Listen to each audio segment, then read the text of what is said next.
To be perfectly honest, I'd like more chapters like this. I actually enjoyed this chapter, unlike a lot of previous ones that have rustled my Jimmy something fierce whenever I read Seven Deadly Sins. Ever since the unfortunate demise of Metal Starosa, who should have been the main villain, or the final villain at least, I have been very cross with this series. But this chapter actually, I thought, handled everything a lot better and was able to kind of get into that like questionable territory. How is this going down while making sense? Like the whole like way it starts out, we have the fake Eldon. She's just an illusion, a hallucination caused by a demon king, and he's just trying to continue to manipulate Zeldris so he can stay in full control of his body.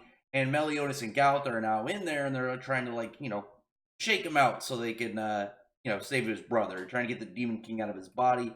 And from that, actually, like he's like reveals that he's actually knows that's not the real one, and now it's his chance. He's pretty much gonna try and escape. But while they're trying to be all right, cool, let's just let's free him. He makes a bunch of other hallucinations of Zelda, so now there's a whole bunch of different versions of him all tied up. I'm wondering, because you can see the way he's tied up, and I feel like you just kind of look at all the other ones that like you got all these full on body wrapped up, but it's just his arms and his legs and his torso, they're all free. And I'm looking at the first one, and it's the one in the middle. Definitely, I feel like it'd be no, that's the one. Go for that one. I don't know. Maybe there's more than visible, but from that, Meliodas is oh, I'm just gonna cut all of them. And I'm wondering why he doesn't make his clones, because that's the thing that he can do with his sacred treasures, make all the copies of himself. That's what I assumed he was gonna do, but instead he's no, I'm just gonna cut all the strings. But Gaunther explains how essentially if he cuts some of them, the hallucination will recognize that he's a foreign entity, and it will rearrange everything, constantly be on the move, and they won't be able to get the real Zeldaris because the hallucinations are pretty much fighting him almost kind of like antibodies against the virus, which I thought was kind of cool. I like that aspect of it. I thought that was a smart way for it to give some form of tension within the situation, because this is they're doing exactly what they did to help save Meliodas when the Demon King took over him, and it looked like it was going down the same path. But obviously now the Demon King, he's at least put some thought into it. He's put some thought into it, unlike what his plan. Oh, I'm gonna bring in the Endura, and he brought in one that got crushed within 2 minutes. Very sad. I still miss that Endura, but now he's clearly got some plans. He thought over things, and while reading this, I actually I had a couple of moments of being how does this make sense? Oh no, there we go. Oh wait, what about this? Okay, yeah, this makes sense too. Good. And that being when they're fighting the Demon King, here comes in the actual Gelda, who's sneaks up on him and bites him. And I was just how could she get the jump on him?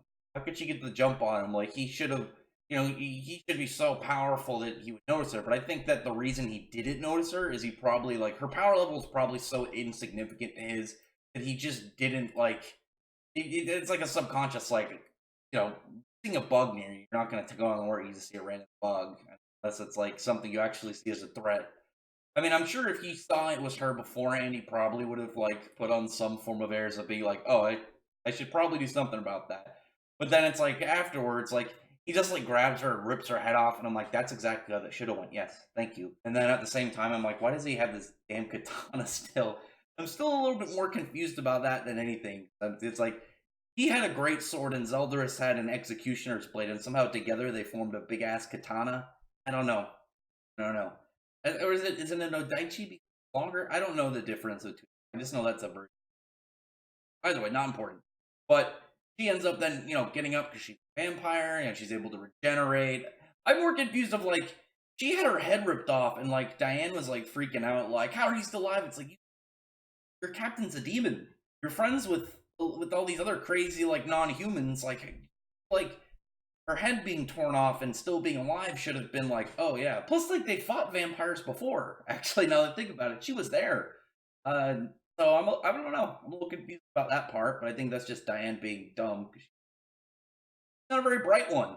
But then I'm wondering how exactly is this gonna play out? Is she just gonna bite him and then infect him with a disease or something? I mean, it's really far fetched if that was the case, but then it's no, she's a vampire, she's going for his blood, but at the same time, a vampire, she kind of explains how like his blood is actually like making her a bit stronger, which makes a lot of sense. She's a vampire, blood. Might be the quality of blood having a level of effect on what happens to her. That just again makes sense to me, and this was something that I was happy about because when you have like the twists in a way that it's like, it's kind of like a little bit in terms of like power stuff. It's like hard to grasp, but then you kind of like place like standard things together. Like okay, yeah, like vampire, like she clearly went there in like her like shadowy lair we saw when she showed up. Even King probably didn't pay attention because how strong she is, or how much stronger he is than her. And then obviously blood shenanigans, vampire makes sense. So that right there, all the things like there were things questionable, but they ended up all like just kind of like momentarily like looking at what's going on, looking at the character at hand, and panning out. It's not like my problem with Merlin. More Merlin, I'm surprised that Merlin didn't do that. And she's like, oh, I also have a blood manipulating spell that works if you're stronger, blah, blah, blah. Or I can now scan his blood, and because he knows about Gilda, and Gilda's a vampire about blood, I can teleport her right here. And it would just be like something like that is what I would get with Merlin. But this is all like, again, something laid out, something that makes sense, and I'm happy about it.